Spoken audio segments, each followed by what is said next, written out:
What's up, guys? Wolf Movies here, and today I'm going to be reviewing the Rob Zombie remake of Halloween.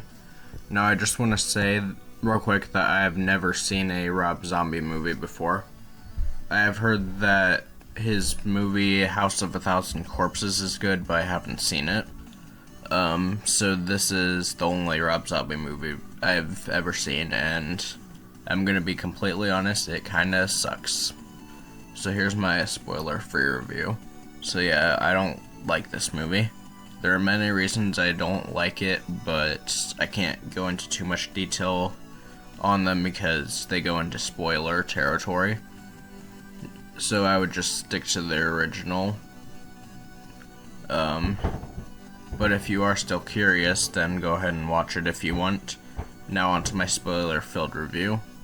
The movie begins at the Myers house. Michael's parents are having a pretty bad fight, and after we see this, we then see Michael getting bullied at school. After school, Michael murders one of the bullies and goes home. When he gets home, he kills his mom's boyfriend and his sister. This is the main problem I have with this movie. It does that thing that those like Jeff the Killer clones do, where it tries to make Michael's actions justifiable by showing that he had a bad life. I can't stand when like any type of story does that. Michael is then taken to a mental hospital, and he claims that he doesn't remember anything from that night. So like, does Michael have like a split personality in this remake or something? I don't know. Then Michael breaks out of the hospital.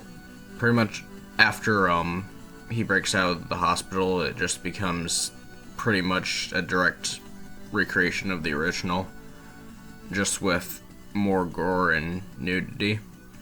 So yeah, it's pretty much the same. Michael kills a bunch of teenagers, goes after Laurie, and Loomis goes after him. This is another problem I have with the movie. It's too similar to the original. I know that's kind of the point of remakes, but it could have had a little bit more originality. This movie does a really cool final act though, where Laurie and Michael have a little showdown at an old house. I like this final act, it's pretty cool. Anyways, the movie ends with Laurie screaming as she shoots Michael in the head. So yeah, despite having a good final act, this movie is filled with a bunch of flaws. I don't think it's the worst Halloween movie though. That award goes to Halloween Curse of Michael Myers, of course. But why is this movie so bad? Well, it's just boring. Like, I've already seen the original, and so why am I watching this movie? If it's the same as the original, aside from those like first 30 minutes. The only other positive besides the final act is that Michael's new look is pretty cool, which I'll show a picture of. So I wouldn't recommend this movie at all. Just watch the original, it's way better. Next time on Wolf Movies, I'm going to review the sequel to the remake Halloween 2, which I heard is even worse than this one. Thanks for watching, I'll see you guys then.